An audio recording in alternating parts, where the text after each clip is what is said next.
Ladies and gentlemen, good morning and welcome to Gachagua TV, the tallest man in Black Africa. Yesterday, Rigathi Gachagua appeared in what I would call vernacular stations, Kikuyu stations, and spoke in mother tongue.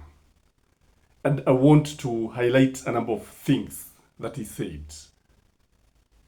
Number one, if you listen to Gachagua very keenly, you will see a person who is very, very angry with the few Kikuyus who are supporting William Samoei Ruto. He called them Tugeges. He called them Tukonias. He called them traitors. He called them Gatis. He called them Kudagutome. Kudagutome are those people who actually are brainless and their work is to wait for somebody who will buy them beer so that they can be sent and pass the message or do whatever evil they are told to do. When they are told to do something that is not right, they will do it after taking that sip. So those are the adjectives that Gachagua was using. Number two issue that came out is that Gachagua apologized to the Gikuyu community and to Kenyans in general for making William Samoei Ruto the president and actually leading the Kikuyu nation in UDA in 2022. He apologized and asked for forgiveness from Kenyans. He also said that William Samoei Ruto should realize that the people have run away or moved away from UDA and they have nothing to do with William Samoei Ruto. Not now, not in future. They will never ever support William Samoei Ruto. He also talked about Raila Amolo Odinga. He mentioned Raila Amolo Odinga, and he described Raila Amolo Odinga as a very wise politician. A politician who has numbers behind him. A politician who usually even have bright, brilliant men in Parliament, that is the National Assembly and the Senate. And he was trying to compare the kind of leaders that the Kikuyu community have been taking to Parliament with those that the Luo nation has been taking to Parliament. And he was saying for sure that Kikuyus have been failing on that line.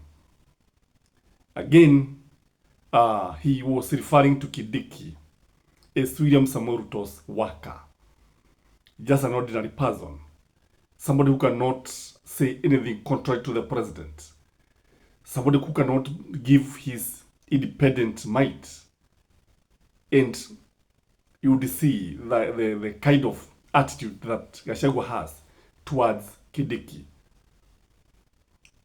He also talked about the housing funds, the way William Samoei Ruto's government is stealing funds, and the she and the sha, that the workers are made to pay, and they are deducted money to construct houses, and that the supplier of mabati and cement is a very senior government official in Kenya. And he's a shareholder of that company that supplies iron sheets and cement. That was shocking, ladies and gentlemen. He went further and said that Kenya should ask themselves, now that the houses will be sold, where will that money be going? Who will be taking that money? Because the houses are built on public land, government land. The workers have paid for them, but the buyers are still paying for them, and who is taking that money? That was very, very important if you ask me. So those are the main issues that he discussed. However, He said that he has a party, and the party will be unveiled sometimes mid-May. What he gave an actual date. Is it 25th? That he's going to unveil that party, that vehicle that has a constitution, has a manifesto in the National Delegate Conference.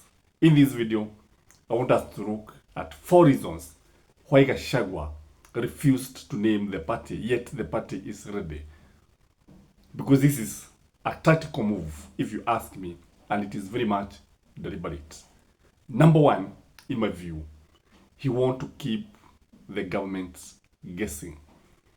He knows very well, and he was saying about it, that the government of William Samuel Ruto, he knows very well that to do everything to infiltrate the party, and once it is infiltrated, it becomes easier to manipulate. He want to ensure that William Samuel Ruto has been kept away and is in the dark, doesn't know what is happening in this party.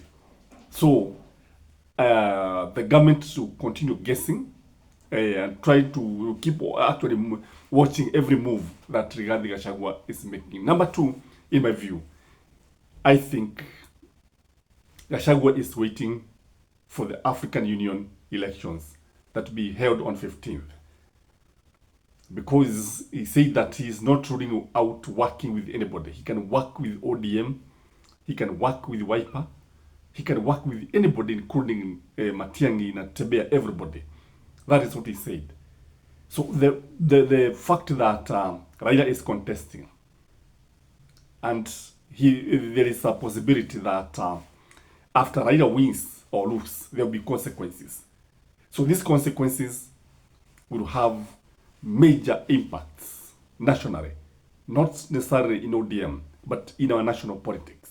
And this is a very wise move, if you ask me. The other reason is that Gachagua wants to remain relevant. By keeping people guessing, everybody will keep on asking or watching every move. The people he's associating with, the party he's associating with, wherever he's going, and so on and so forth. So he wants to remain relevant. And that is one way of that I think one of the laws of the 48 laws of power, that you don't disclose too much about yourself. Let people talk about you so that you become mysterious. Again, I think he's still negotiating, if you ask me. He's still negotiating with some individuals who are very, very powerful. And I think he's negotiating with Kalonzo, he's negotiating with Matiang'i, he's also negotiating with maybe ODM, but not William Samuel Ruto. Maybe these negotiations have not been concluded. And what shocked me is what Gachagua said, that there's some government operatives who have always wanted to make his brain cabbage. That means to be poisoned. And I think this is a very serious allegation. And that one tells you that Gachagua has been living in fear. Fear, and he gave an example of Matiba, what happened to Matiba when he was detained, and when he came out, he was a cabbage. And the funny thing that Gachagua was talked about is how William Samoei Ruto has been trying to rally the other communities against the Kikuyus. And this one is also a very serious allegation. And Gachagua was giving very clear examples of people who have been speaking in public in the presence of William Samoei Ruto. And William Samoei Ruto does not seem to stop these people from doing it. So that was all about the interview. I don't know what you think about it. From where I sit, I think it was very, very successful. From where I sit, I think it keeps William Samoei Ruto on his toes, and everyone will keep on watching the next move. Because when you look at Rigathi Gachagua, he is actually setting the agenda every week, every day, every month. That is my take, and have a blessed day. Bye-bye.